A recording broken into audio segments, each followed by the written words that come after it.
Nagbibigay po ng matinding excitement sa crypto market itong sa XRP matapos pong makalusot siya sa isang napakahalagang trendline sa kanyang daily chart. Ayon po sa XRP update, XRP is about to ignite. Yan ay dahil sa kumpleto na po ang breakout pattern at nasa itaas na po siya ng $3 na price level. Kaya sa video na ito ay pag-uusapan po natin kung ano po ang kahulugan ng breakout na ito, ano ang mga susunod na dapat po nating bantayan at hanggang saan po maaring umabot ang presyo ni XRP. Pero bago po tayo magpatuloy ay pakibasa na lamang po muna ang disclaimer dito po sa ibaba ng ating screen. Yan, ano po ba ang nangyari sa presyo ni XRP? Nito pong nakaraang linggo, ang presyo po ni XRP ay nakulong sa isang descending triangle pattern na may lower highs at saka support zone sa paligid po ng $2.75. Ayan, may tweet po rito sa XRP update. Sabi niya, XRP about to ignite. The break pattern is complete. Next move is straight to the moon. Ayan.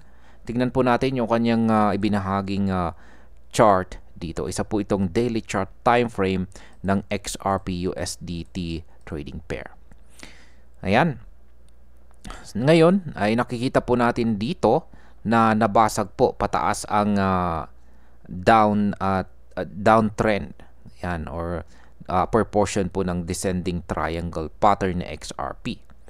Yan, at kitang-kita po natin na nakailang candlestick na po siya na nabuo rito at nasa ibabaw na po ng downward sloping trend line ng descending triangle pattern dito. Sa kasalukuyan sa XRP po ay nasa mga presyong $3.14 na may market cap na higit $180 billion.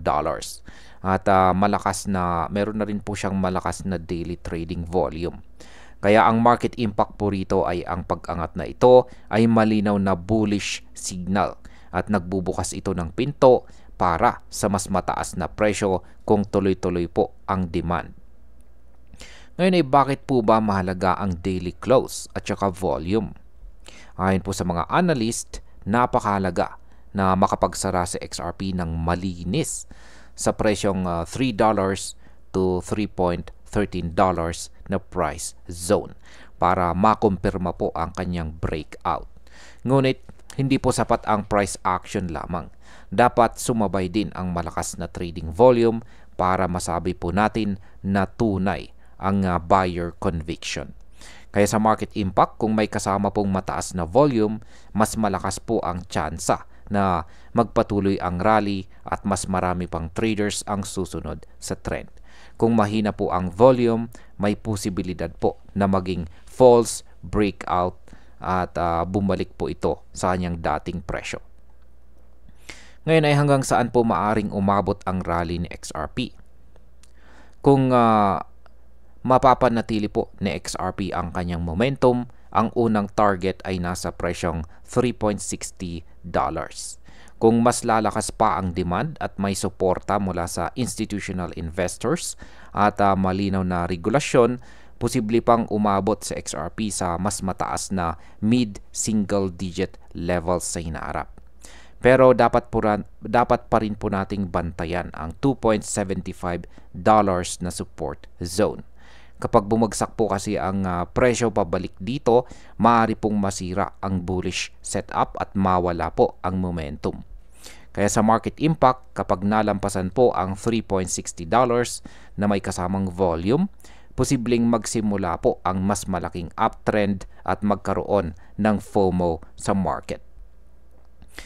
Yan, bilang panghuli, ang opinion ko naman tungkol dito ay napakahalaga po ng breakout na ito dahil matagal nang naghihintay ang market sa paglabas ni XRP mula sa kanyang triangle pattern dito.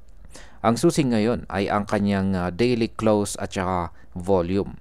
Kung pareho itong magtutugma, posibleng makita natin ang simula ng matagal na pag-akyat.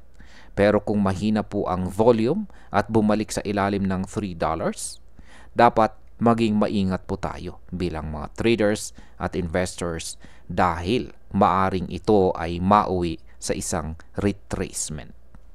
At ayan, hanggang dito na lamang po tayo sa video na ito mga ka-crypto. Marami pong salamat sa panonood. Ingat po tayo lagi at God bless po sa ating lahat.